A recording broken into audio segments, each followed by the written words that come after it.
as we get out here in our finals in our junior division, before we move into Pee Wee, certainly I can tell you that the ones that come back out here do a good job. Some of them, maybe their cattle aren't giving them the cooperation that they would like at that moment, but certainly I can tell some of these are on that earlier edge of that getting into this division, and some of them are close to going into the senior division.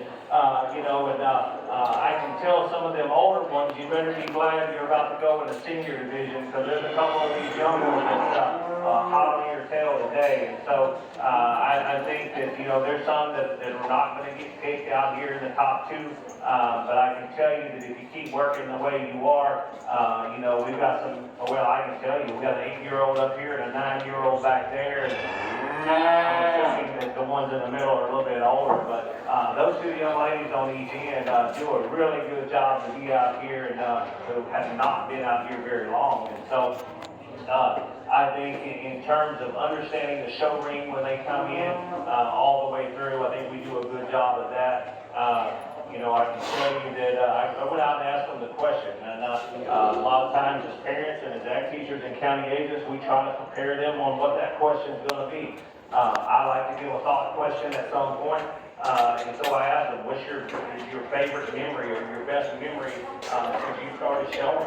And you get a little more genuine, a little more true answers from them, in the senior division. I asked them, like, why did you start showing? I think that's something that a lot of them, know about how they portray that and how they put it out. Because I can ask you the breed, and I can ask you the age.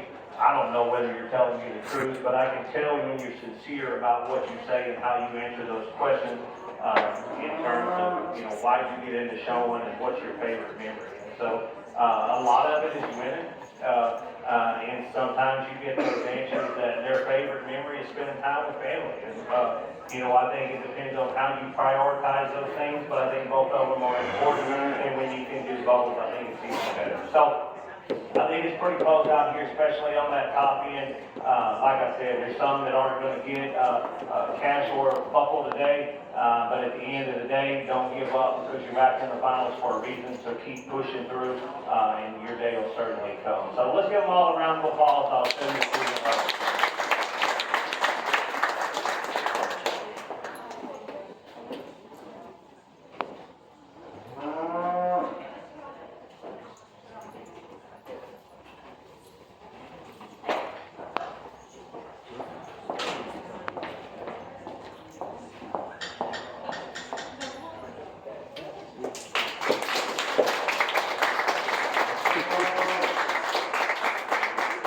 Congratulations, Jordan Green, Cass County 4-H, and our reserve is Jolie Russell from Titus County 4-H.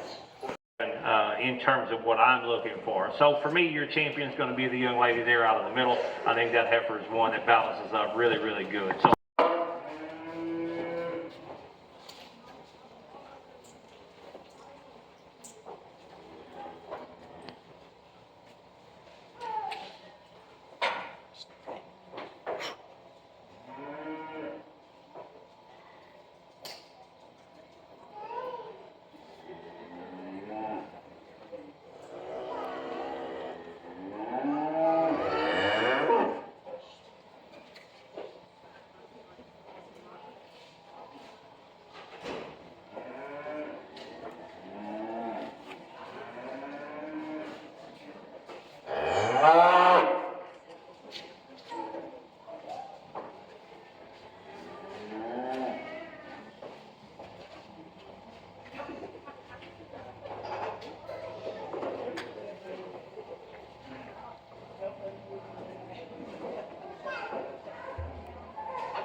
as we get out here for our champion exotic drive, we bring two single entries out of their breeds on both ends. And so we talk about the red heifer there in the front. It comes out of the key drive, or the key breed, I guess you could say. super long bodied, extra extension up through that front end. You appreciate that about her. You like the angle to her shoulder.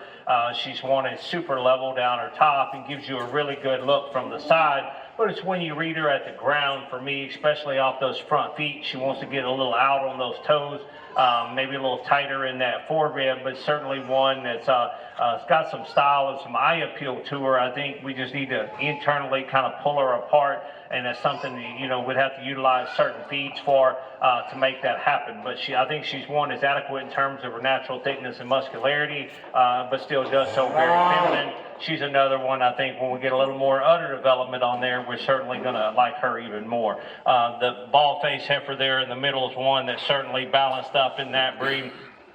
Several in that breed that she had to get around and did so to me pretty handily, and how she handled that. Just so much body, so much extra sweep to that lower rib, super level in her top, super feminine in her design, very functional and sound at the ground as well. And then we have a young ORB heifer that the young man's got that comes out of the last breed that we had, one that's very young. Almost you would think one is probably wondering where mama's at so it can get another set of milk, you know, but those calves that are that young get in the ring, and certainly you appreciate getting them in the ring for the time that they're in here, and because it's only going to make them better as they get older. Super choke throat up through that front end. One has got worlds of power and worlds of thickness to her for her age. You know, for me, I think you'd want to kind of pull her down in that flank region. Sometimes we get a little tighter wound maybe on some of those, but